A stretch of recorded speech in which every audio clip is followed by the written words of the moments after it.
কিয়ামতের ময়দানে আর কবরের জিন্দেগিতে জিজ্ঞেস করবে না আমার রব্বুকা ওমা দিনুকা ওমান নবিয়ুকা ওমা দলুকা, তোর দল কি এটা জিজ্ঞেস করবে না।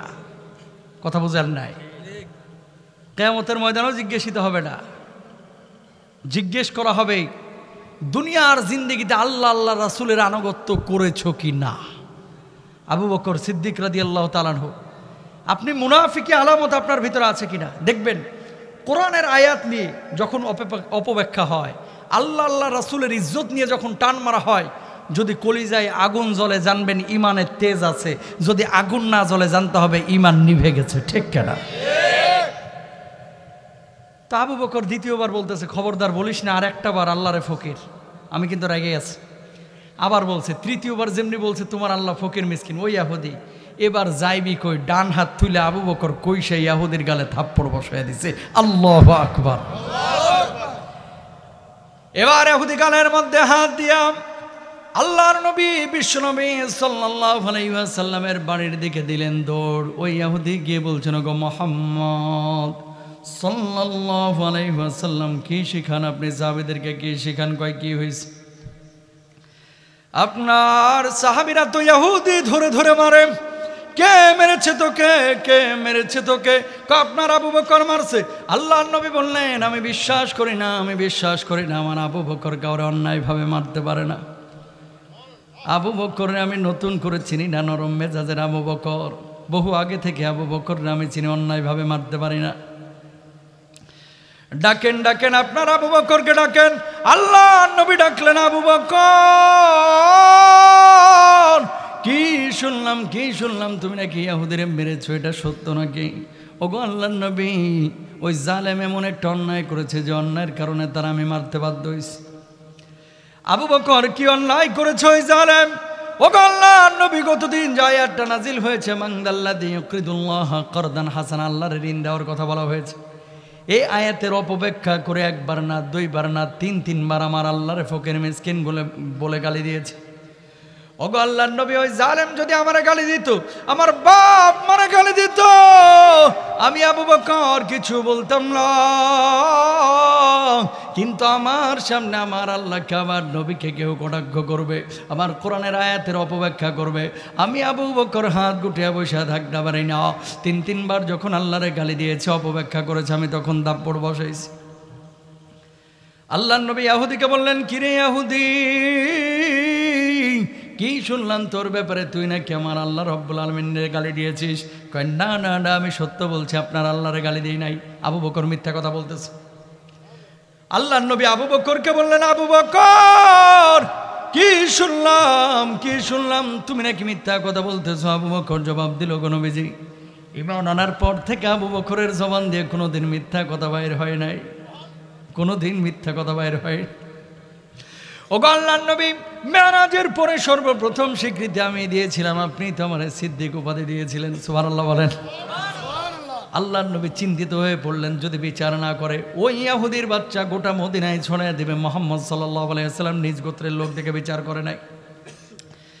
আল্লাহর নবী বললেন, আবু বকর বিশ্বাস আমি তোমারে করি, কিন্তু সাক্ষী আছে নাকি? কারণ বিচার তো আমারে করতেই হবে। আবু বকর জবাব দিলেন, ওগো নবীজি, ওই জায়গায় ছিলাম আমি, আর দেখেছি আল্লাহর কেউ তো সাক্ষী ছিল না। আল্লাহর নবী এবার ফয়সালা করার জন্য বললেন, আবু বকর কিচ্ছু মনে করো না, যেভাবে তুমি থাপ্পড় বসাইছো ওই ইহুদি যেহেতু স্বীকার করছে না, তোমার একটা থাপ্পড় মেরে দেখ, শোধবোধ হয়ে যাক। আবু বকর এবার জবাব দিলেন, ওগো নবীজি, আল্লাহ রব্বুল আলামিনকে গালমন্দ করেছে, এই জন্য তারে আমি মারছি। এটা যদি আমি আবু বকরের জন্য অন্যায় হয়ে থাকে, ইহুদি আমারে থাপ্পড় কেন? আমি আবু বকরের জীবনটাও যদি নিয়ে চলে যাই, আল্লাহর কসম আবু বকরের কলিজার মধ্যে কোনো কষ্ট থাকবে না। জোর বলেন আল্লাহু আকবার। ঈমান বুঝছেন তো? আল্লাহর নবী থাপ্পড় কেন? ও যদি আমার জীবনটাও নিয়ে যায়, কষ্ট থাকবে। 15 বছর আমাদের আপা বহুত জ্বালাইছিল এই বাংলার জমিনে।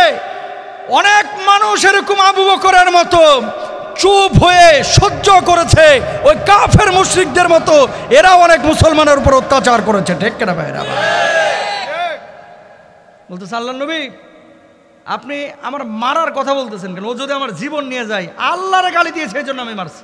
এটা যদি আমার অন্যায় হয়ে থাকে, আমার জীবন নিয়ে যাক, কোনো সমস্যা নাই। আল্লাহু আকবার বলেন। এই ইহুদি এদিকে আয়। ঠিক আছে, আবু বকর যেমনে তোরে মারছে একটা থাপ্পড় বসায় দে। ইহুদি এবার রেডি হচ্ছে, আজকে তোর একদিন কি আমার একদিন, জোরে সোরে বসাবে আর কি, বুঝেন নাই? রেডি হচ্ছে এমন মুহূর্তে সরাসরি আরশ আজিমে গ্রিন সিগন্যাল চলে গেছে। বলুন আল্লাহু আকবার। রাব্বুল আলামিন জিবরিল আমিনকে ডাকলেন, জিবরিল আমিন দেখ দেখ আমার হাবিব দুনিয়ার জিন্দেগিতে কি বিচার করছে, আর দেরি করিস না, মুহূর্তের মধ্যে দুনিয়ার জিন্দেগিতে হাজির হয়ে যা। জিবরিল আমিন আল্লাহর নবী সাল্লাল্লাহু আলাইহি ওয়াসাল্লামের কাছে এসে চোখের পলক ফেলানোর আগেই হাজির। ইয়া রাসূলুল্লাহ, ইয়া হাবিবাল্লাহ, কি বিচার আপনি করছেন, কি বিচার আপনি করছেন, কি হয়েছে, কি হয়েছে? জিবরিল আমিন, আবু বকরের পক্ষে আপনি সাক্ষী খুঁজছিলেন। ও গো নবীজি, আল্লাহ রাব্বুল আলামিন কিন্তু আরশ আজিম থেকে সব কিছু দেখেছেন। আমার আল্লাহ আমারে দ্রুত আপনার কাছে পাঠিয়েছেন। আল্লাহ বলে পাঠিয়েছেন আবু বকরের পক্ষে দুনিয়ার কোনো সাক্ষীর প্রয়োজন নাই। আবু বকরের পক্ষে আমি আল্লাহ রাব্বুল আলামিন আরশ আজিম থেকে নিজেই সাক্ষী হয়ে গেলাম। একটা মানুষের আমলের পাল্লা কতটা উন্নত হলে তার পক্ষে সাক্ষী দেন কে? আল্লাহ। জোরে সোরে একবার বলেন সুবহানাল্লাহ। ওগো আল্লাহর নবী, ইহুদিরে থামান। আল্লাহর নবী ইহুদিকে থামাইলেন। জিবরিল আমিন বললেন, আল্লাহ রাব্বুল আলামিন আপনার প্রতি একটা আয়াত নাজিল করেছেন, শুনেন। 4 নম্বর পারা 13 নম্বর পৃষ্ঠা শুরুর অংশ। লাকাদ সামিআল্লাহু কাওলাল্লাযীনা ক্বালু ইন্নাল্লাহা ফাকীরুন ওয়া নাহনু আগনিয়া।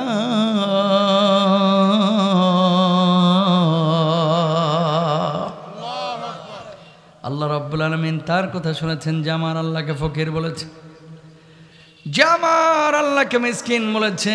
আমার আল্লাহ ফকির না, আমার আল্লাহ মিসকিন না। যারা আমার আল্লাহর ফকির মিসকিন বলে, কুল কায়নাতের সবচাইতে বড় বড় ফকির মিসকিন এই মানুষগুলোই, ঠিক কিনা?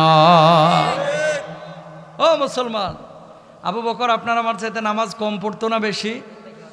তাহাজ্জুদ কম না বেশি? কিন্তু দ্বীনের প্রশ্ন এসেছে, ইসলামের প্রশ্ন এসেছে, কোরআনের প্রশ্ন এসেছে, নরম মেজাজের আবু বকর গর্জে উঠেছে। ও মুসলমান, তোমাদের কি হয়েছে? আবু সাইদের মতো কেন গর্জে ওঠো না? আল্লাহর জমিনে আল্লাহর কোরআনের আইন বাস্তবায়নের জন্য, ঠিক কিনা? যদি বাস্তবায়নের জন্য গর্জে উঠতে না পারো, মরে যাবা। তুমিও মরবা, আমিও মরবো, কেউ একদিন আগে, কেউ একদিন পরে। সুইজারল্যান্ডের উনিও মরবে, স্পেনের উনিও মরবে, ঢাকার উনিও মরবে, সুনামগঞ্জের উনিও মরবে। কি নিয়ে গেলাম কবরে, এই হিসাবটা কিন্তু রেখে যাইতে হবে, ঠিক কিনা ভাই? না ভাই, বি কেয়ারফুল ভাই। আহা, কিয়ামতের আগে আল্লাহর হাবিব সাল্লাল্লাহু আলাইহি ওয়াসাল্লাম বলছেন মুসলমানের সংখ্যা বাড়বে, ইমানদারের সংখ্যা বাড়বে। ইউসবিহুর রাজুলু মুমিনা ওয়া ইউমসি কাফিরা। সকালবেলায় থাকবে মুমিন, সন্ধ্যাবেলায় হয়ে যাবে কাফের, ও নিজেও জানে না। সন্ধ্যাবেলায় ওয়া ইউমসি মুমিনা ওয়া ইউসবিহু কাফিরা, সন্ধ্যাবেলায় থাকবে মুমিন, সকালবেলায় হয়ে যাবে কাফের, ও নিজেও জানে না। Don't mind. বাংলাদেশে অনেক ওলিয়া উলিয়া আছে যারা আমাদের কলিজার টুকরা, যাদের মাধ্যমে ইসলাম পেয়েছে। শাহজালাল ইয়ামানি রহিমাহুল্লাহদের মতো মানুষগুলো এই জমিনে এসেছিল বিধায় এই জমিনে ইসলাম প্রচার হয়েছে, ঠিক কিনা? কোনো সন্দেহ নাই। কিন্তু দেখেন, এই আল্লাহর ওলিদের মাজারগুলোকে কেন্দ্র করে কিছু খাজা বাবা আছে মানুষের ঈমান চুরি করতেছে, ঠিক কিনা? 1 জন 2 জন না 18 জন নবীর কবর আমি জিয়ারত করেছি, আলহামদুলিল্লাহ বলে। গোটা দুনিয়া সফর করে। বলার একটা মাকসাদ আছে, ঈমান কত দিক থেকে চুরি হচ্ছে খেয়াল করেন। ইয়াস্তাহিল্লুনাল হিরা ওয়াল হারিরা ওয়াল খামরা ওয়াল মাযিফ। কিয়ামতের আগে কিছু হারাম কাজ আছে যেগুলো সুস্পষ্ট হারাম, এই কাজগুলোকে মানুষ হালাল মনে করবে। সে ফর এক্সাম্পল আরেকটা উদাহরণ দিই। সুনামগঞ্জে যখন ছিল একটা ছেলে, নামাজ কালাম ঠিকই পড়ছে, ওই ইটালি গেছে, ফ্রান্সে গেছে, এখন আর নামাজ কালাম ঠিক মতো পড়ে না।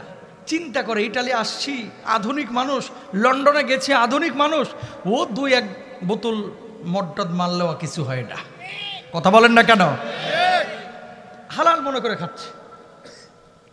বার্গার খাইতে গেছে, এখানে কি পর্ন, মানে শুকুরের গোশত না গরুর গোশত? অনেক মুসলমান আছে ইউরোপ আমেরিকায়, অনেক মুসলমান আছে, ও খেয়ালই করে না, ও যা পায় তাই খায়। কাকামি আছে না এরকম কিছু লোক? খেয়াল করে না। তার মানে কি? ওইটাকে হালাল মনে করতেছে।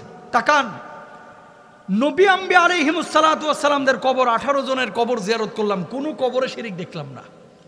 নূহ আলাইহিস সালাতু ওয়াস সালামের কবর লেবাননে, 72 হাত লম্বা, কবরের উপরে লেখা ইদা সাআলতা ফাসআলিল্লাহ ওয়া ইদা ইসতাআনতা ফাসতাইন বিল্লাহ। আল্লাহু আকবার বলেন। যখন তোমার কোনো সাহায্যের প্রয়োজন হবে সরাসরি কার কাছে চাইবা? আল্লাহর কাছে। খবরদার কবরের নবীর কাছে কিছু চাইবা না। নবীর কাছে চাইতা দোয়া যখন জীবিত ছিল। হুজুরের কাছে দোয়া চাইতে পারো, পীর সাহেবের কাছে দোয়া চাইতে পারো, কিন্তু পীর সাহেবের কাছে এই কথা তুমি বলতে পারো না, বাবা আমার বাচ্চা তো 3টা মেয়ে হয়েছে, এবার একটা ছেলের ব্যবস্থা করে দেন। আল্লাহর কসম বলার সঙ্গে সঙ্গে তুমি শিরকের অন্তর্ভুক্ত হয়ে যাওয়া, মুশরিক হয়ে যাওয়া। ঠিক কেনা ভাইরা আমার? এই যে মাজারগুলোতে যায় কিছু লোক আছে নজর করে মানত করে, কি এখানে দিলেই মনের বাসনা পূরণ হয়। আইয়ুব আলাইহিস সালাতু ওয়াস সালামের কবরে একই লেখা। ওনাকে যে কূপে নিক্ষেপ করা হয়েছিল, ওই কূপ থেকে এখনো মিষ্টি পানি বাইর হয়, মানে শীতল পানি। আমি চিন্তা করলাম, আল্লাহ বাঁচাইছে যে আরবে না হইয়া আইয়ুব নবীর এই কূপ যদি বাংলাদেশের সিলেটে বা চট্টগ্রামে হইতো, যার অধীনে থাকতো, ও বেটা এস আলম গ্রুপের চাইতেও ধনী হয়ে যাইত। কথা বলেন ঠিক না? কি করতো? ছোট ছোট হোমিওর বোতল কিনে নিয়ে তো কাছের পানি ঢুকায়া হ্যান্ডি মাইক নিয়ে শুরু করতো, স্বামী স্ত্রীর অমিল, আপনি কি অবাধ্যকে বাধ্য করতে চান? মনের মানুষকে কাছে টানতে পারছেন না? লন্ডনের ভিসা পেতে বারবার ব্যর্থ হয়েছেন, আমেরিকার ভিসা পাচ্ছেন না, সব সমস্যার সমাধান এক বোতল এই কূপের পানিতে। আসুন, 600 টাকা 600 টাকা 600 টাকা, টাটকা বাটপার। ঠিক কেনা? এই জিনিস সিলেটে তো একটাও নাই। মাজারগুলোতে এরকম আছে না নাই? ইমান চুরি হচ্ছে, ইমান জানেও না তো। নবীদের হাদিসের মিল পাইলেন না? আল্লাহর নবী বলতেছে কেউ কাজ করলে ওর ইমান থাকবে না, অথচ হাজার হাজার মানুষ নামাজও পড়ে আবার এই কামও করে। তার মানে ও কাফের হয়ে গেছে, ওর ইমান নাই, ও নিজেও জানে না। ঠিক না?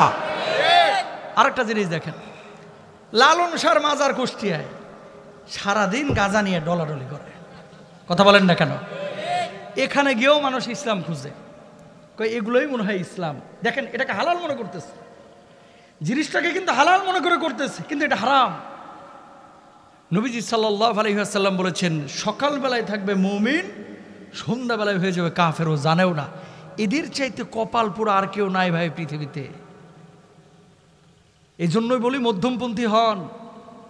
কি করতেছেন হালাল কিনা, বাবাই বলছে, দাদাই করছে, এই জন্য করা যাবে না, করা যাবে না। কোরআন সুন্নাহ আছে কিনা যাচাই করতে হবে। ঠিক কিনা?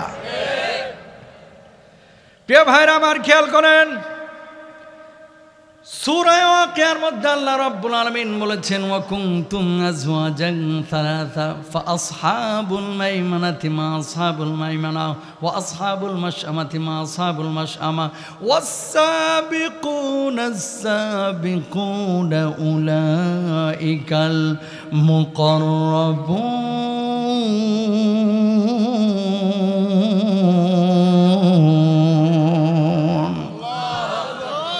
আল্লাহ রাব্বুল আলামিন বললেন, কিয়ামতের ময়দানে 3টা দলে মানুষগুলোকে বিভক্ত করে দেওয়া হবে। দুনিয়ার জিন্দেগিতে খেয়াল করেন, দলের অভাব নাই। 4 দলীয় ঐক্য জোট, 21 দলীয় জোট, 12 দলীয় জোট, 14 দলীয় জোট। কেউ করে জাসদ, কেউ করে বাসদ, কেউ করে জাতীয় পার্টি, কেউ করে হাসান লোক ইনুর দল, আবার কেউ কেউ আছে শাহরিয়ার কবিরেরও সমর্থন করে। কতক্ষণটা ঠিক কিনা? আল্লাহ রাব্বুল আলামিন বললেন, দুনিয়ার জিন্দেগিতে নানা দলের মানুষ বিভক্ত থাকতে পারে, কিন্তু কিয়ামতের ময়দানে দল হবে মাত্র 3টা। জোরে বলেন, কয়টা? আরো জোরে। পেছনের মানুষ পাঞ্চাবেন না, জোরে বলেন কয়টা? কানগুলো খাড়া করে কলিজার মধ্যে কথাগুলো লিখে নিয়ে যান। অনেক মানুষ আপনারা এখানে বসে আছেন, কিন্তু জানেন না কিয়ামতের ময়দানে ওই জান্নাতি দলের মধ্যে আপনার নাম থাকবে নাকি কাটা পড়বে। দুনিয়ার জিন্দেগিতে অর্থ সম্পাদক হওয়ার জন্য, দলীয় একটা পদ পাওয়ার জন্য কত ধরনের তদবির করে, 20 লাখ টাকা 40 লাখ টাকা ওই রিক্সা শ্রমিকদের নেতা হওয়ার জন্য তকবীর করে মাল খোয়াশায়, ঠিক কি না? কিয়ামতের ময়দানে আল্লাহ রাব্বুল আলামিনের ওই জান্নাতি দলের মধ্যে আপনার নাম থাকবে কিনা এই ফিকির কিন্তু আমরা করি না। আল্লাহ রাব্বুল আলামিন বলছেন আপনার নামটা কোন কাতারের মধ্যে থাকবে, কোন দলে থাকবে? 3টা দলের মধ্যে 2টা দল হবে কিয়ামতের ময়দানে জান্নাতি, আর একটা দল হবে জাহান্নামে। কোন 2টা দল হবে জান্নাতি তাদের পরিচয়টা আল্লাহ দিচ্ছেন, নিজে খেয়াল করেন। ফাআসহাবুল মাইমানাতি মা আসহাবুল মাইমানা, 1 নম্বর দল হচ্ছে যারা ডানপন্থী, যারা ডানপন্থী দল। ডানপন্থী কারা? এরা নামাজ পড়েছে, রোজা করেছে, হজ করেছে, জাকাত দিয়েছে, ঈমান নিয়েছে। এরা শিরিক করে নাই, এরা বেদাত করে নাই, মানুষের হক নষ্ট করে নাই, আরেকজনের আইল ঠেলা জমি দখল করেন নাই, আরেকজনের মাথার উপরে বাড়ি মেরে নিজে ভালো থাকার চেষ্টা করে নাই। এই মানুষগুলো হচ্ছে সাধারণ মুসল্লি, এরা ভালো কাজ করেছে। কিয়ামতের ময়দানে আল্লাহ রাব্বুল আলামিন এদেরকে উঠাবেন, উঠানোর পরে এদের হিসাব নিকাশ হবে সহজ। আল্লাহ রাব্বুল আলামিন হিসাব নিকাশ সহজ করে নেওয়ার পরে বান্দার যত গুনাহ ছিল আল্লাহ রাব্বুল আলামিন বলবেন ফেরেশতারা রে এই মানুষগুলোর আমলগুলো চেক করো।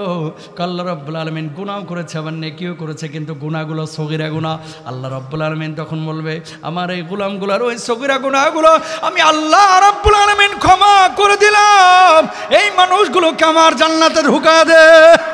সুবহানাল্লাহ, জোরে বলেন সুবহানাল্লাহ। কারা এরা?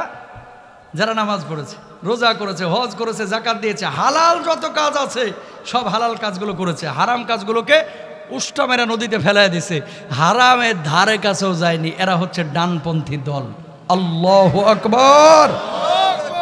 তাহলে এই কাজগুলো যারা করি আমরা ডানপন্থী। আমরা কি পন্থী? ডানপন্থী। 2 নাম্বার জান্নাতি দল কারা? والسابقون السابقون أولئك المقربون।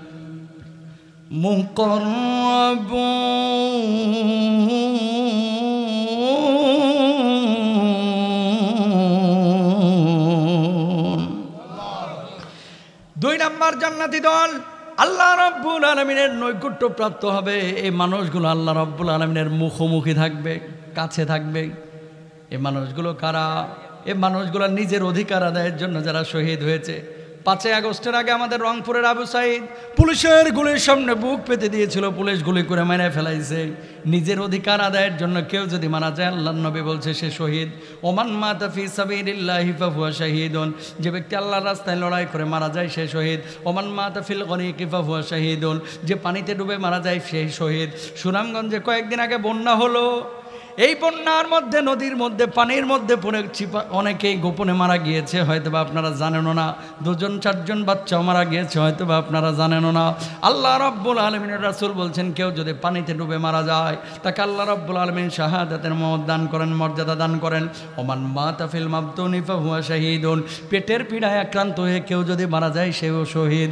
ওমান মাতা ফিল হারিকি ফাহুয়া শাহীদুন, আগুনে পুড়ে যদি কেউ মারা যায় সেও শহীদ। জোরে বলেন আল্লাহু আকবার। পাহাড় ধসে ভূমি ধসে কেউ যদি মারা যায় সেও শহীদ। আল্লাহ নবী বললেন নিজের অধিকার রক্ষার জন্য জালিমের সামনে কেউ যদি বুক পাইতে দেয়, সে যদি মারা যায় আল্লাহ রাব্বুল আলামিন তারেও শাহাদাতের মর্যাদা দিয়ে দেন। বলেন সুবহানাল্লাহ। আবু সাইদরা যে বুক পেতেছিল নিজের অধিকার আদায়ের জন্য। 5 আগস্টের আগে অনেক মুসলমান আমার ভাইরা, ছাত্র সমাজের ভাইরা পঙ্গুত্ব বরণ করেছে, বুকের মধ্যে গুলি খেয়েছে, পিঠের মধ্যে গুলি খেয়েছে। ভাইরা শাহাদাতের তামান্না নিয়ে গিয়েছে। ও ভাইরা আমার, কিয়ামতের ময়দানে আল্লাহর নৈকট্য প্রাপ্ত লোকগুলো কারা হবে? যারা নবী ছিলেন, যারা সালেহীন ব্যক্তি ছিলেন, যারা শহীদ হয়েছিলেন। ফেরেশতারা বলবে আল্লাহ এই মানুষগুলোর আমলের ব্যাপারে কি করবো? আল্লাহ রাব্বুল আলামিন বলবেন এদের কোনো হিসাব হবে না, এদের কোনো হিসাব হবে না। আমার সামনে কোনো আমল পেশ করার দরকার নাই। আমি আল্লাহ রাব্বুল আলামিন এই মানুষগুলোর জন্য বিনা হিসাবে জান্নাতের ফয়সালা করলাম। এই মানুষগুলোর কোনো হিসাব নাই। তাহলে জান্নাতি দল হচ্ছে 2টা, একটা হচ্ছে ডান দল আর একটা হচ্ছে নৈকট্যপ্রাপ্ত মুখোমুখি দল। এবার আসেন বাম দল কারা? শুক্রবারে নামাজ পড়েছে, ঈদের দিন বগলের নিচে যায় নামাজ ডারে নিয়ে এইভাবে হাজির, চোখে সুরমাও লাগাইছে, আর সারা জীবন হুজুর গো বাঁশ দিছে। কথা কন না কেন? ভোট যখন এসেছে ওই শাহরিয়ার কবির মুরগি চোরাদেরকে ভোট দিছে, ঠিক না? যারা আল্লাহর জমিনে আল্লাহর কোরআনের আইন বাস্তবায়ন করতে চায় নাই, ভাই আপনি দল যেটাই করেন এটা আপনার ব্যক্তিগত ব্যাপার, কিন্তু যে আমার কোরআনকে ভালোবাসে সে মানুষটা আমার কলিজার টুকরা। যে আমার কোরআনকে ভালোবাসে না সেই মানুষটা আল্লাহকে ভালোবাসে না, সে আমার কলিজার অংশ হতে পারে না, ঠিক না? বাম কারা? আল্লাহর ভাষায়, শরীয়তের ভাষায় যারা নামাজ পড়ে না, যারা রোজা করে না, আল্লাহর জমিনে আল্লাহর আইন বাস্তবায়নের জন্য যারা চেষ্টা চালায় না, নবীর সুন্নাহ এস্টাবলিশডের জন্য, প্রতিষ্ঠিত করার জন্য যারা চেষ্টা চালায় না, এরা বাম। কিয়ামতের ময়দানে এদেরকে আল্লাহ রাব্বুল আলামিন বলবে, ফেরেশতারা রে কই তোরা? কয় আল্লাহ এই যে হাজির। কই শিকল দিয়া পেছনে বাঁধ, সামনে না। কোথায়? দুই হাত দুই পা পেছন দিকে বাইন দেয়া পশ্চাৎ দেশে আঘাত করতে করতে জাহান্নামের মধ্যে নিক্ষেপ করা হবে। জোরে সোরে বলেন নাউযুবিল্লাহ। শিক্ষিত মানুষ আপনাদের এলাকাতেও আছে, আমাদের এলাকাতেও আছে। উদাহরণ দিই, দেখেন, সবাই জোরে সোরে বলবেন আমাদের স্রষ্টাকে। সবাই বলেন তো আল্লাহ। একমত তো সবাই? আচ্ছা, শিক্ষিত মানুষগুলো জানবেন এবং যুবকরাও জানবেন, ডারউইনের একটা মতবাদ আছে যে মানুষকে আল্লাহ বানায় নাই, মানুষ এমনি এমনি হয়েছে। প্রথমে ছিল বানর, তারপরে বানর থেকে মানুষ হয়ে গেছে। কেমনে? লাফাইতে লাফাইতে লেজ পড়ে পশম পড়ে পরে মানুষ হয়ে গেছে। ওর বাপ দাদা বানর থেকে হইতে পারে, আমগো বাপ দাদা না। কথা বলেন ঠিক না? এখন কোন মুসলমান যদি বিশ্বাস করে এটা যে ডারউইনের মতবাদ মানুষ বানর থেকে হয়েছে, ও ঈমান থাকবে না, ও কাফের হয়ে যাবে। কি হয়ে যাবে? অথচ আমার আল্লাহ রাব্বুল আলামিন কি বলছেন খেয়াল করেন, লাকাদ খালাকনাল ইনসানা ফি আহসানি তাকওয়ীম।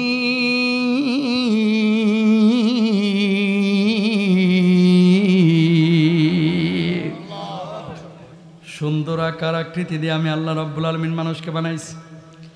5টা আঙ্গুল আল্লাহ রাব্বুল আলামিন আপনার হাতের মধ্যে দিয়েছেন। একটা বার কল্পনা করে দেখেন, আল্লাহ যদি 3টা আঙ্গুল না দিতেন, শুধু 2টা আঙ্গুল দিতেন, এই 2 আঙ্গুল দিয়ে আপনি রিক্সার হ্যান্ডেল ধরতে পারতেন না, 2 আঙ্গুল দিয়ে মোবাইল রিসিভ করতে পারতেন না, 2 আঙ্গুল দিয়ে ভাতের লোকমা ধরতে পারতেন না, 2 আঙ্গুল দিয়ে কাজকর্ম করতে পারতেন না, 2 আঙ্গুল দিয়ে আপনি কিন্তু কোদাল ধরতে পারতেন না। জোরে বলেন সুবহানাল্লাহ। তার মানে 5টা আঙ্গুল আল্লাহ রাব্বুল আলামিন দিলেন। চোখ আল্লাহ রাব্বুল আলামিন 2টা 2 পাশে দিয়েছেন, পাশাপাশি দিয়েছেন। এই 2 চোখ যদি আল্লাহ একটা সামনে দিতেন আর একটা পেছনে দিতেন তাহলে ঠিক মতো দেখতে পারতেন না, ব্যালেন্স রক্ষা করতে পারতেন না। নাকটাকে আমার আল্লাহ রাব্বুল আলামিন এই মুখের ওপরে দিয়েছে, কারণ নাক দিয়ে খাবারের স্বাদ শুধু নেবে না, খাবারের ঘ্রাণটাও যদি মুখের মধ্যে ঢুকে তাহলে খাবারটা বেশি সুস্বাদু মনে হয়। নাকটারে আল্লাহ মুখের কাছে না দিয়ে যদি নাকটারে আপনার পাছার ওপরে, নিতম্বের ওপরে দিত, থাকতে পারতেন? জীবনটা অতিষ্ঠ হয়ে যাইত। মানে বাস্তব কথা, এই নাকটা যদি এখানে আল্লাহ না দিয়ে আল্লাহ তাআলা যদি আপনার লজ্জাস্থানের উপরে দিত, দেখতে ভালো লাগতো না। কোন জায়গায় কোন ফিটিং করতে হবে, কোন আকার আকৃতি দিতে হবে আল্লাহর ইশারা। তাকান, দাড়িটা তো বড় হয়, বড় হতে হতে হতে কোনোদিন দেখবেন না কোনো মানুষের দাড়ি একবারে পায়ের হাঁটু পর্যন্ত নেমে গেছে, নির্দিষ্ট একটা স্থানে যে এটা থেমে যায়। চুলটা, উৎপত্তি স্থলটা আল্লাহ তাআলা নির্দিষ্ট একটা সীমারেখা দিয়ে দিয়েছে যে এর বাইরে চুল উঠতে পারবে না। চুলটা যদি এখান থেকে না উঠে, চুল বড় হতে হতে হতে উঠতে উঠতে উঠতে ভুরুর মতো মনে করেন মুখ দাঁত মাছ সব যদি চুল লেগে থাকতো তাহলে খাবার টাবার ঠিক মতো খাইতে পারতেন না, দেখতে ছাগলের মতো দেখা যাইতো। ঠিক কিনা বাইরে? আবার তো এত সুন্দর করে আকার আকৃতি দিয়েছেন যিনি, তিনি কে? আল্লাহ। কেমনে বানাইছে? এবার আসেন সূরা মুমিনুনের মধ্যে আল্লাহ রাব্বুল আলামিন কি বলছেন, ثم خلقنا النطفة علقة فخلقنا العلقة مضغة فخلقنا المضغة عظاما فكسونا العظام لحما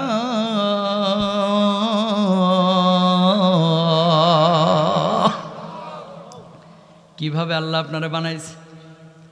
আপনার বাপ মার মিলনের পরে আল্লাহ রাব্বুল আলামিন আপনার মায়ের অন্ধকার পেটের মধ্যে একটা শুক্রবিন্দু তৈরি করেছিলেন, ছোট্ট একটা বিন্দু কণা। এরপরে আল্লাহ তাআলা মায়ের অন্ধকার পেটে একটা রক্তের পিণ্ড তৈরি করলেন।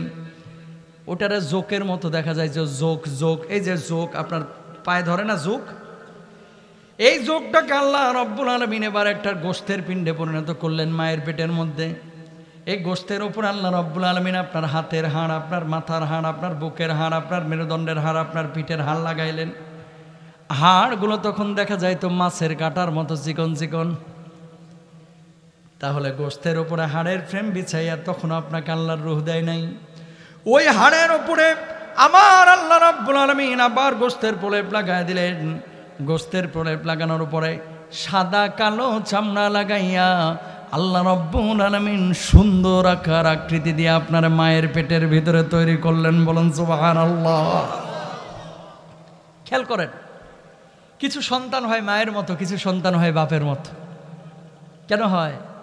ইবনে কাসির রাহিমাহুল্লাহ এটা ব্যাখ্যা করেছেন, বিশেষ মুহূর্তে যদি মারটা আগে নির্গত হয়ে যায় সন্তান হয় মায়ের মতো, আর যদি বাবেরটা আগে হয় তাহলে সন্তান হয় বাবার মতো। আল্লাহু আকবার বলেন। কিছু কিছু সময় দেখবেন বাপ মা অনেক সুন্দর, কিন্তু ছেলে হয়েছে কালাচান। বোঝেন নাই কথা? আমি জানি না, সিলেটি ভাষায় ওয়াজ করলে মনে হয় ভালো বুঝতো।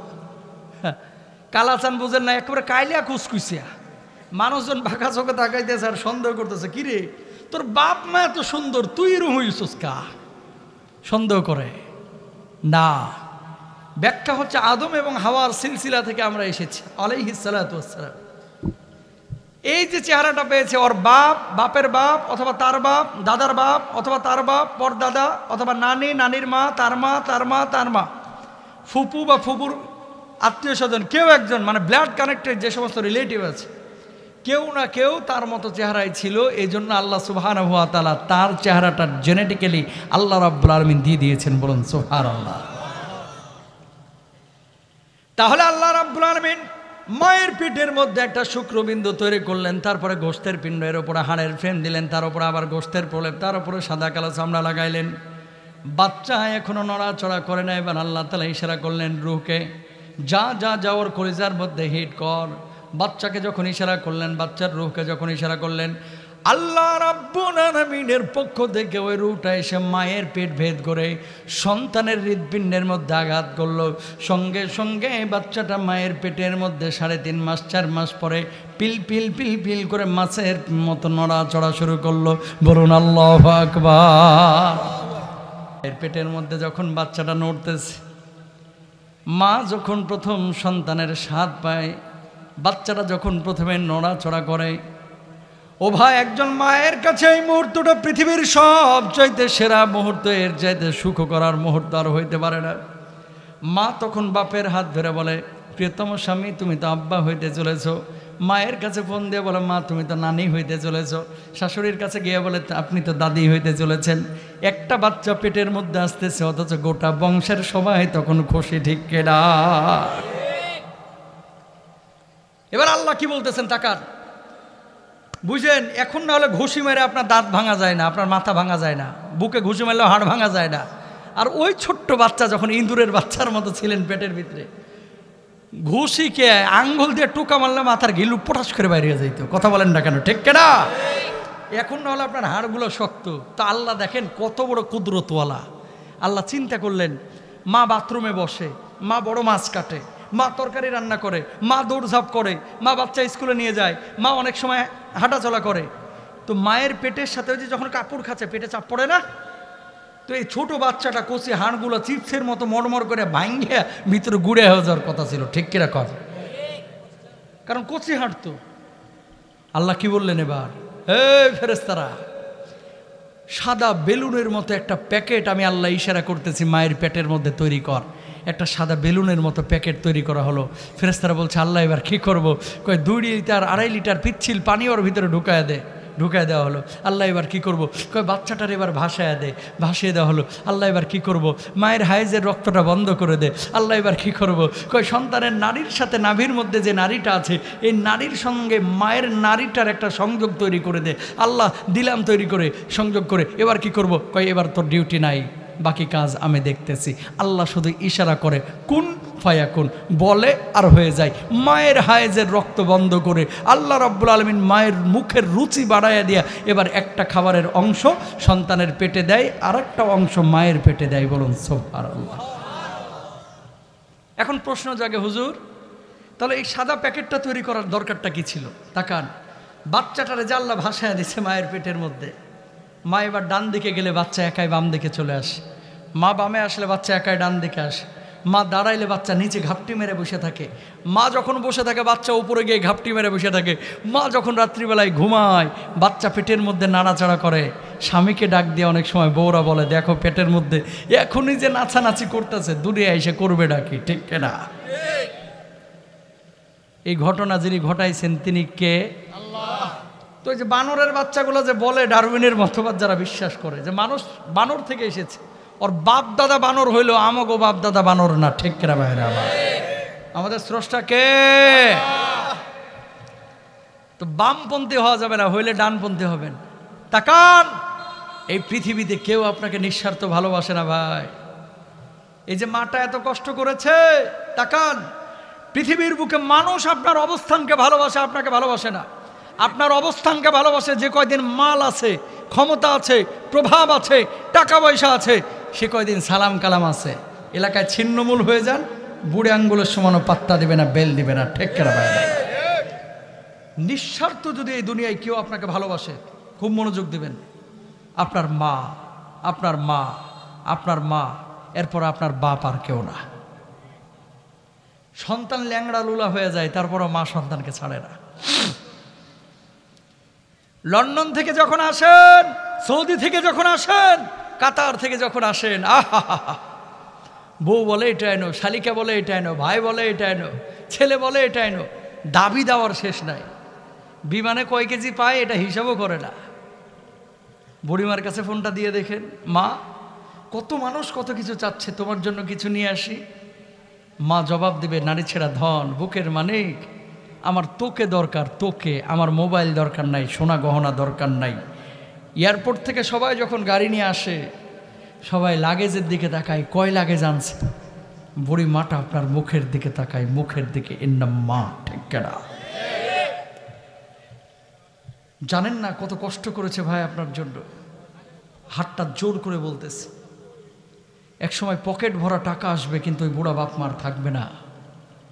সেদিন মনে চাইবে, আহ আজকে আব্বা বেঁচে থাকলে এটা খাওয়াইতাম, আহ আজকে মা বেঁচে থাকলে এটা কিনে দিতাম।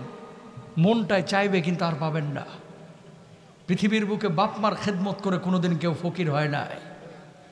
আবারও বলি, পৃথিবীতে বাপ মার খেদমত করে কোনোদিন কেউ ফকির হয় নাই।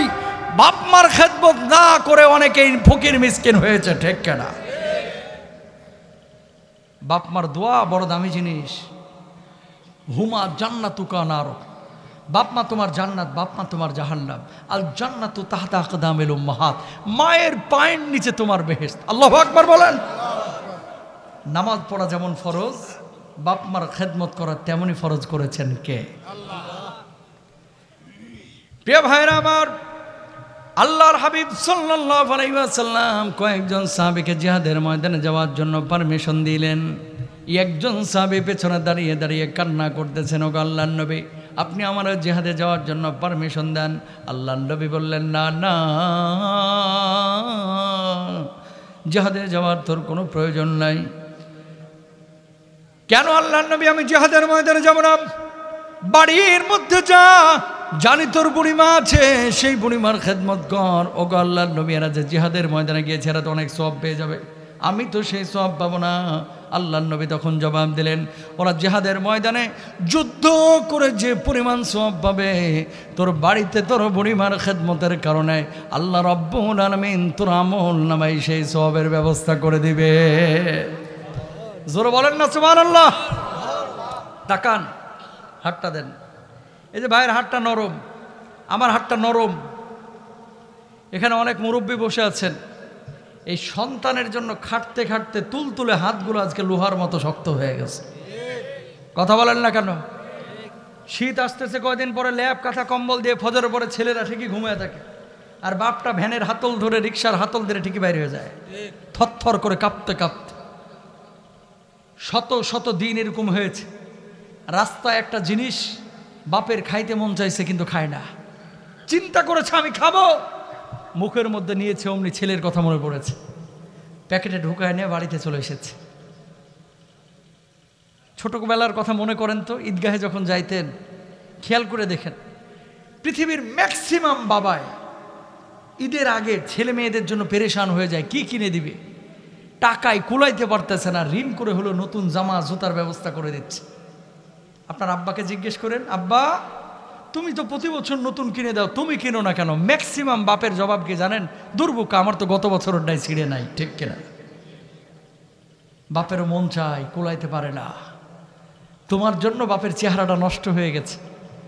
এই সন্তান, তোমার জন্য তোমার বাপের হাড়টা লোহার মতো হয়ে গেছে, তোমার জন্য তোমার বাপের হাড়ের রোগ হয়ে গেছে।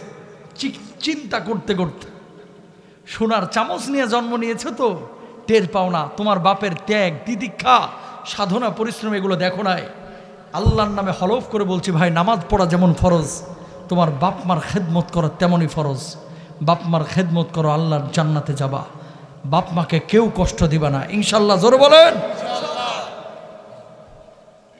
দুবাই এক লোককে আমি চিনি, 400 শ্রমিক তার অধীনে, বাংলাদেশ, বড় ব্যবসায়ী, শিল্পপতি।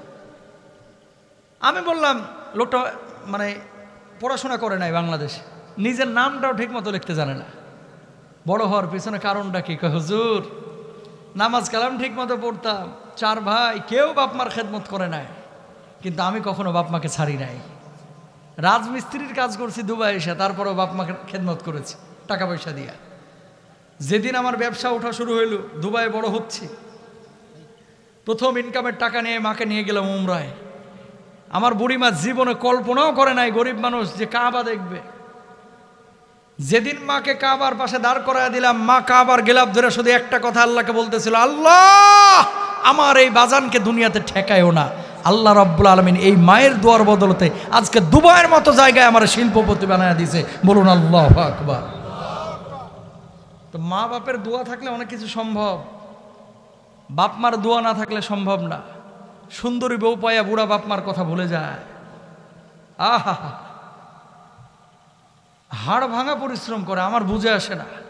হাতটা জোর করে বলি, সামনের বাংলাদেশ বড় ভয়াবহ বাংলাদেশ, সামনের পৃথিবী বড় ভয়াবহ পৃথিবী আসতেছে। যে সময় মানুষ অধিকারের নাম দিয়া নিজের বাপ মাকে ওই বৃদ্ধাশ্রমে ফেলে দিয়ে আসবে, কয় আমার টাইম নষ্ট হয়ে যাচ্ছে, আমার কাজ কামে ক্ষতি হচ্ছে, বুড়া বাপ মার খেদমতের জন্য ওল্ড হোম বৃদ্ধাশ্রমে ফেলে আসবে। আল্লাহর নামে কসম করে বলতেছি ভাই, আগারগাঁওয়ের বৃদ্ধাশ্রমে যান, একজন হুজুরের বাপকে পাবেন না, ইমামের বাপকে পাবেন না, খতিবের বাপকে পাবেন না। কারণ হুজুর জানে, ইমাম জানে, আমার বাপ মার খেদমত করা তেমনই ফরজ যেমন নামাজ পড়া ফরজ। হাজার হাজার ডাক্তার ইঞ্জিনিয়ারের বাপ মাকে বৃদ্ধাশ্রমে পাবেন, কারণ ওরা বাপ মার খেদমতকে ফরজ মনে করে না, ঠিক না? এত কষ্ট করলো তোমার জন্য, এরা নেমো খারাম, এরা কুলাঙ্গার যারা বাপ মার সাথে এরকম করে। তাকান, বুড়া বাপ মা যাদের ঘরের মধ্যে আছে, আপনার সন্তানের খেলার সাথী বানান এই দাদা দাদিকে, বুঝেন নাই কথা? নাতিকে কাছে পাইলে দাদাও যেমন খুশি হয়, দাদিও খুশি হয়, নাতিরাও কিন্তু খুশি হয়, তাদের সময়গুলো ভালো কাটে। কিছু আধুনিক বউ বাইর হয়েছে এখন, বুড়ায় কাশলে সমস্যা, বুড়ায় খালি কাশে, পান খায়, আমার বেসিন নষ্ট করে ফেলে, তুই বুড়া হ, এত পান খায় আর তোর কাপড়ও ঠিক থাকবে না, ঠিক কেনা বাইরে? কামা তাদিন উতুদানু, ক্লিয়ার কাট কথা, যেমনটা করবা তেমনটাই পাইবা। এই মুরব্বী, আপনাদেরকেও বলি, যারা বাবা হয়েছেন, বিশেষ করে আপনি আপনার বাপের সাথে যেই আচরণ করতেছেন, আপনার ছেলের 2টা সিসি ক্যামেরা কিন্তু চোখে লাগানো, ছেলে কিন্তু দেখতেছে বাপ দাদার সাথে কি আচরণ করে, কথা কয় না। ছেলে কিন্তু দেখতেছে দাদির সাথে বাপ কি আচরণ করতেছে। আপনি যদি আপনার বাপ মার সাথে ভালো আচরণ করেন, এই ছেলেটা বড় হওয়ার পরে ঠিক আপনার সাথে সেই আচরণটা করবে। আর বুড়া বুড়িকে যদি আপনি পাশ কাটায় নানান কলা কৌশলে, আমার ছেলে মেয়ের পড়াশোনার ক্যারিয়ার আছে না, এই ক্যারিয়ারের কথা বলতে বলতে পরে শেষ সব কিছু। শহরে যাবেন, বাপ মাকে নিয়ে যান, যদি না যায় তাহলে গ্রামে রাখেন, যেখানেই থাকেন। বাপ মা সবসময় টাকা পয়সা চায় না ভাই, বাপ মা সবসময় চায় না যে 3 বেলা পোলাও রোস্ট কুরমা খাওয়া আমারে। বাপ মা সবসময় আপনার কাছে ভালো খাবার চায় না, বাপ মা চায় একটু ভালো আচরণ, একটু মায়া, একটু মহব্বত, একটু সুন্দর করে কথা বলা, একটু আয়সা বাপের খোঁজ খবর রাখা, আব্বা শরীরটা তোমার ভালো আছে, একটু কপালে চুমু দেওয়া, একটু বাপের মাথায় হাতটা বুলিয়ে দেওয়া। বুড়া মানুষ তো, আহা, মাথায় হাতটা বুলিয়ে দেবেন, বাবার কলিজার ভেতর থেকে নিংড়ানো দোয়া আপনার জন্য আসবে, আল্লাহ তুমি এই বাবাকে, তুমি এই সন্তানকে তোমার জান্নাতি মেহমান বানায় দিও। ঠিক করে বাইরে রব্বুল আলামিন কি বলছেন? ওয়াকফিদ লাহুমা জানাহাযুল্লি মিনার রাহমা। এই তাফসীর আমরা অনেকেই জানি না।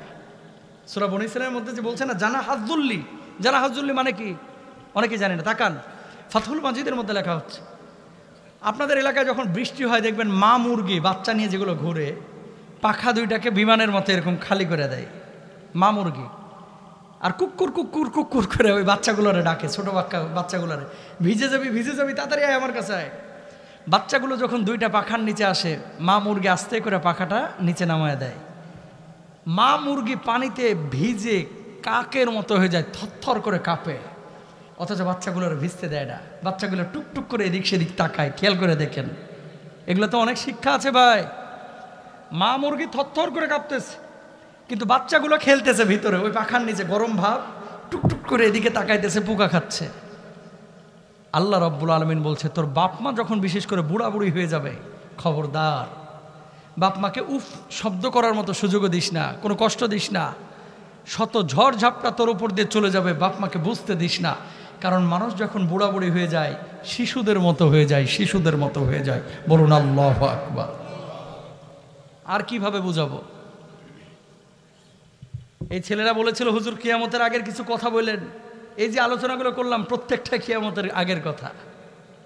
নবীজি কি বলছে খেয়াল করেন, ওয়া আতার রাজুলু ইমরাতাহু ওয়া আক্কা উম্মাহু। কিয়ামতের আগে, তিরমিজির হাদিস, মানুষ সুন্দরী সুন্দরী বউ পাবে, বউ পাওয়ার পরে বউয়ের বাধ্য হবে, বাপ মার অবাধ্য হয়ে যাবে, মানুষ ভুলে যাবে স্ত্রীর হক স্ত্রীর কাছে, বাপ মার হক বাপ মার কাছে। তারপর আল্লাহ রাসূল কি বলছেন দেখেন, ওয়া আদনা সাদিকাহু। বাপের পাশে বসলে সময় দেবে না, সন্তান বাপকে সময় দিতে চাইবে না। কিভাবে ফাঁকিবাজি করে বাপের কাছ থেকে যত দ্রুত ভাগা যায়। আর বন্ধুদের সাথে যখন চিপাচাপায় আড্ডাবাজি করবে, 1.5 ঘন্টা 2 ঘন্টা কাটায় ফেলবে, সময় কেমনে কাটা যায় টেরও পায় না। ঠিক খেলা বাইরে আবার। এরপরে নবীজি কি বলছেন, ইদাত্তাখাদাল ফাই উদওয়ালা। কিয়ামতের আগে রাষ্ট্রীয় সম্পদগুলোকে মানুষ গনিমতের মালের মতো লুটিয়া পুইটা খাবে। বাংলাদেশটা হয়ে গেছে এখন দুধে লাগায়, যে যেমনে পারে রাষ্ট্রীয় সম্পদ চুরি করে বেগম পাড়ায় লন্ডনে বাড়ি করে। ঠিক কেনা বাইরে আবার। ওয়াল আমানাতু মাগনামা। আমানতের খেয়ানত বেড়ে যাবে। এই জামানা চলতেছে সেই জামানা। আপনি আপনার বন্ধুকে ট্রাই করে দেখেন, যদি বলেন যে এই কথাটা কাউরে বললো না, তোমারই খালি বললাম, দেখবেন ওটা আরো বেশি বলে, কথা কয় না। 3 লাখ টাকা আপন ভাইয়ের কাছে রাখেন যে 3 মাস পরে নেব, দেখবেন এই টাকাটা ও আরেক জায়গায় খাটায় দিচ্ছে। খেয়ানত বেড়ে যাবে কিয়ামতের আগে, বাড়ছে। বাপ মারা যাওয়ার পরে বাপের ঋণ যদি থাকে, সন্তানের মাসালা কি? মাসালাটা হচ্ছে বাপের বাড়ির ভিটা বিক্রি করে হলেও বাপের ঋণটা পরিশোধ করা। অথচ আমার সমাজের মানুষ কি করে জানেন? বাপ যদি ঋণগ্রস্ত থাকে, চেক ওয়াইনে যদি দেখায় যে তোর বাপের কাছে আমি তো 3 লাখ টাকা পাই, কয়েকগুলো আব্বার সাথে বুঝো গা, অনেক জালেম সন্তান আছে, বাপের এই সম্পদ মুজ মেরা খাইতেছে, অথচ বাপের ওসিয়তগুলো পূরণ করে না। এরা জালেম, এরা কুলাঙ্গার। ঠিক কেনা? আল্লাহ এদেরকে হেদায়েত দান করুক, আমিন বলেন। ও যাকাতু মাগরামা। নামাজ রোজা মানুষ আদায় করবে, হজ আদায় করবে, উমরা আদায় করবে, কিন্তু জাকাত আদায় করবে না। জাকাত দিলে তো মাল খসে, এর লেগে জাকাত দিতে চায় না। আর কিছু লোক জাকাত দেয় এমন শাড়ি লুঙ্গি যেটা 2 মাস পরে মশারি হিসাবেও ব্যবহার করা যায় না। এরপর আল্লাহর নবী কি বলছেন খেয়াল করেন। আর 10-15 মিনিট সময় নেব, বেশি সময় নেব না। ওয়াযহারাতিল আসওয়াতু ফিল মাসাজিদ। মসজিদগুলোতে দুনিয়াবি আলাপ আলোচনা বেড়ে যাবে, আবাদ কমে যাবে, মসজিদগুলো চাকচিক্যে ভরপুর হয়ে যাবে, কিন্তু ওই মসজিদের মধ্যে নামাজের সংখ্যা কমবে, ইবাদতকারীর সংখ্যা কমে যাবে। এলাকার মধ্যে কিছু মানুষ পাবেন, মুরব্বী পাবেন, যে মানুষগুলো নামাজ পড়া শুরু করেছে 45 বছর 46 বছর বয়সে, অথচ ছোট বাচ্চা কেউ যদি মসজিদে নিয়ে যায়, কিছু চাচার মাথা গরম হয়ে যায়। ঠিক কেনা?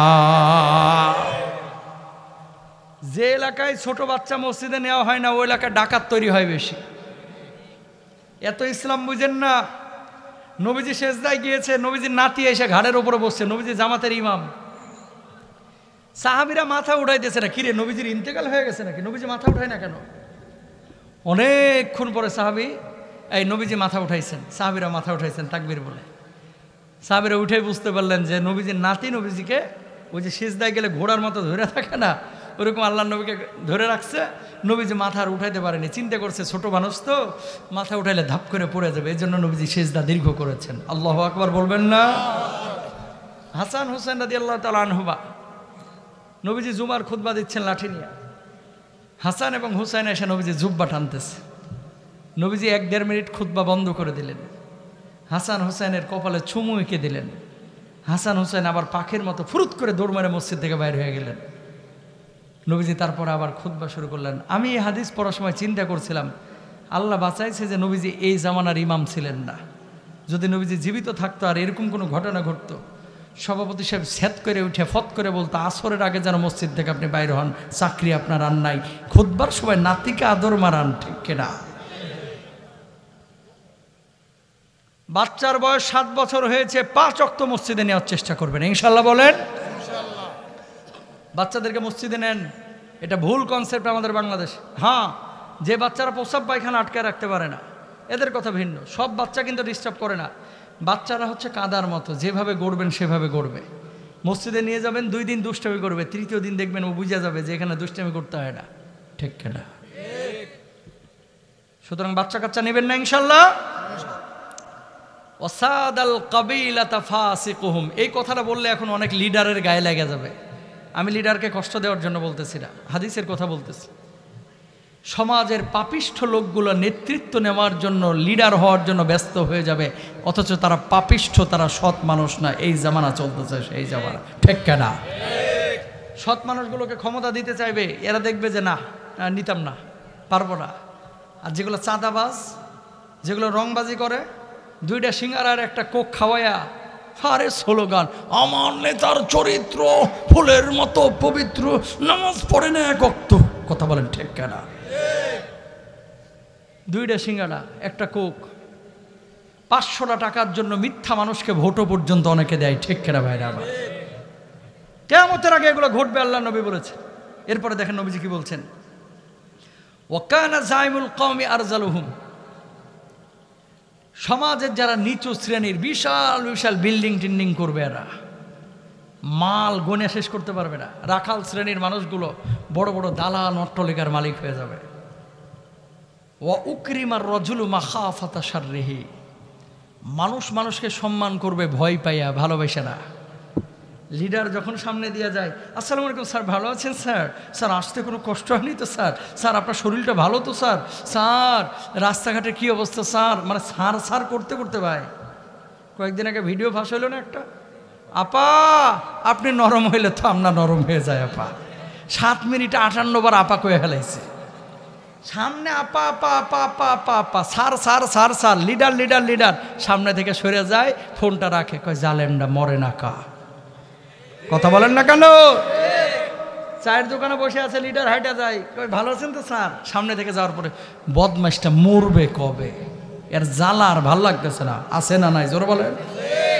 সামনে আসলে স্যার স্যার, আর পেছনে গেলে এর মৃত্যু কামনা করে। এর চাইতে কপাল পুরো আল্লাহর জমিনে একটাও নাই, ঠিক কেনা? এই আপনি সফল কখন জানেন? এই যে আপনি শুনেন, মাল কোটি কোটি টাকা কামাইতে হবে জরুরি না। আপনি মারা যাওয়ার পরে এলাকার মানুষ যদি কান্নাকাটি করে যে একটা ভালো মানুষ দুনিয়া থেকে চলে গেল, এটাই আপনার ভালো হওয়ার জন্য স্বীকৃতি। আল্লাহ বলে যে মানুষ যদি ওরে ভালো বলে, আমি আল্লাহ রব্বুল আলামিন আসমানে ঘোষণা করে দিই, ও ভালো, ওর কবরটারে জান্নাতের বাগান বানায় দেয়। সুবহানাল্লাহ বলেন। ওয়াযহারাতিল কায়নাতু ওয়াল মাআসিফ, আর 4-5 মিনিট। গায়ক গায়িকা, নায়ক নায়িকাদেরকে আদর্শের মানদণ্ড মনে করবো, ওরা যা পড়বে তাই পড়া শুরু করবে, ওরা যা বলবে তাই বলা শুরু করবে। প্রমাণ নেন, ইদানিং কিছু যুবক ভাই রয়েছে, দেখবেন মার্কেটে যায় ছেঁড়া ফাটা জিন্সের প্যান্ট কিনে, কথা কন না কেন? কুত্তায় কামড়ায় যেন জিন্সের প্যান্টারে সিরিয়াল আইছে, এটাই নাকি ফ্যাশন। তোর মাথায় ছাগলে মুছছে যারা এই কাজগুলো করে। বিড়ালের চাইটিয়া যেন রং উঠে ফেলাইছে, এন্দুরে যেন কাটিয়া ফেলাইছে, এটাও নাকি ফ্যাশন। এটাই অমুসলিমদের কালচার হতে পারে, মুসলমানদের কালচার না, ঠিক না? ইস্তাহিল্লুনাল হিরাল হারিরাল খামরাল মাযিফ, জেনা ব্যভিচার অবৈধ রিলেশন প্রেমকে হালাল মনে করবে। আহা হা হা, কিছু যুবককে যদি জিজ্ঞেস করা হয় এই সমস্ত সম্পর্ক করো না, গার্লফ্রেন্ড বয়ফ্রেন্ড এগুলো জায়েজ নাই। বাপকে যদি বিচার দেওয়া হয়, আপনার ছেলেকে তো দেখলাম ব্রিজের ওপর এক মেয়ে নিয়ে ঘুরতেছে, বাপও পরোয়া করে না, কই এই বয়সে একটু একটু করে, কথা কর না কেন?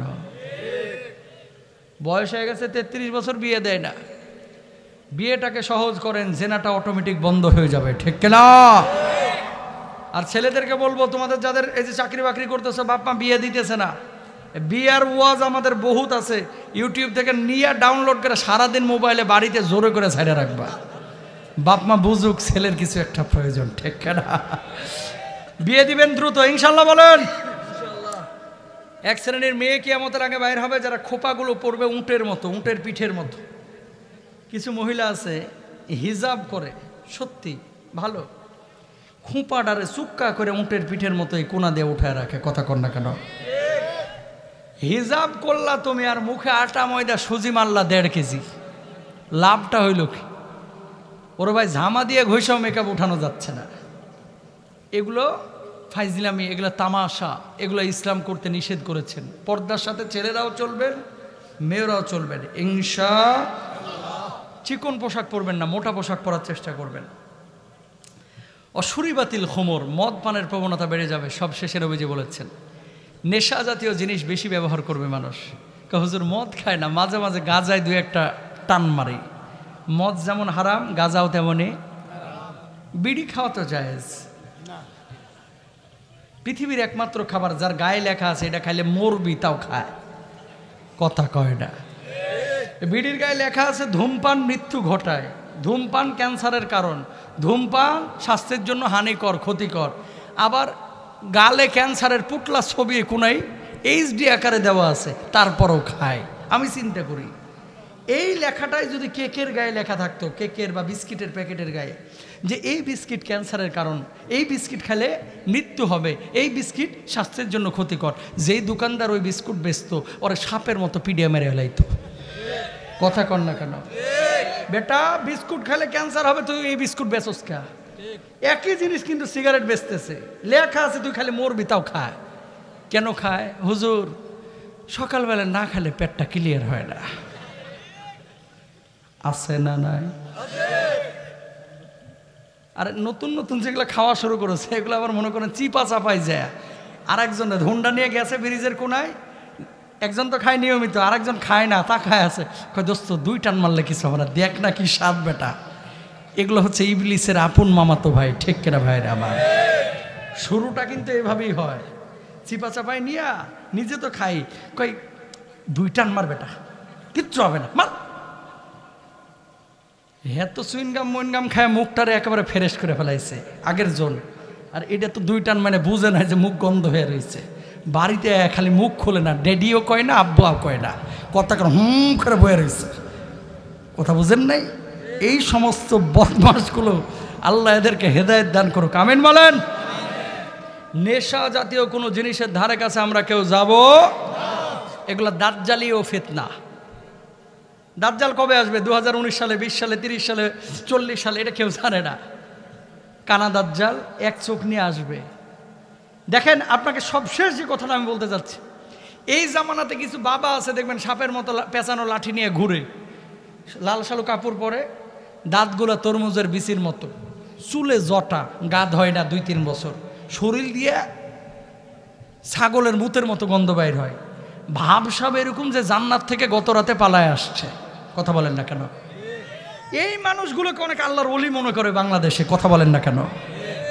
তো এদের কাছেই যদি আপনি ইমানদারে ছাড়িয়ে দেন ভাই, দাজ্জাল যখন আইসা দেখাবে যে দেখ আমার ডান হাতে জান্নাত, এই যে জান্নাত, আর দাজ্জালকে এমন পাওয়ার দেওয়া থাকবে মৃত মানুষকে কবর থেকে জেতা করে তুলে ফেলাইবে। একটা বার কল্পনা করেন, চিন্তা করেন, এই জামানাতেই বিভিন্ন পীর, বিভিন্ন ভণ্ডরা, বিভিন্ন মাজারের খাদেমরা আপনার ইমানটাকে চুরি করে ফেলাইতেছে, নানানভাবে বুঝায়া কলা কৌশলে আপনাকে বিভ্রান্ত করতেছে। তাহলে দাজ্জাল আসলে আপনি করবেন নাকি? এই জন্য প্রিয় ভাইরা আমার, দাজ্জালের ফিতনা থেকে বাঁচার জন্য কোরআন সুন্নাহ অনুযায়ী জীবনযাপন করতে হবে। এবং দাজ্জাল যদি আমরা পেয়ে যাই, আমরা পাবো কিনা এটা আল্লাহ ছাড়া কেউ জানে না। ও জাহান্নামে দিবে, আমরা জাহান্নামে যাইতে রাজি আছি, কিন্তু খবরদার ইমান থেকে বিচ্যুত হওয়া যাবে। আল্লাহ তাআলা তৌফিক দান করুন, বলুন আমিন। হাদা মা ইনদি ওয়াল ইলমু ইনদাল্লাহ আলাইহি তাওয়াক্কালতু ওয়া ইলাইহি উনীব ওয়া আখিরু দাওয়ানা আলহামদুলিল্লাহি রাব্বিল আলামিন। আসসালামু আলাইকুম ওয়া রাহমাতুল্লাহি ওয়া বারাকাতুহু।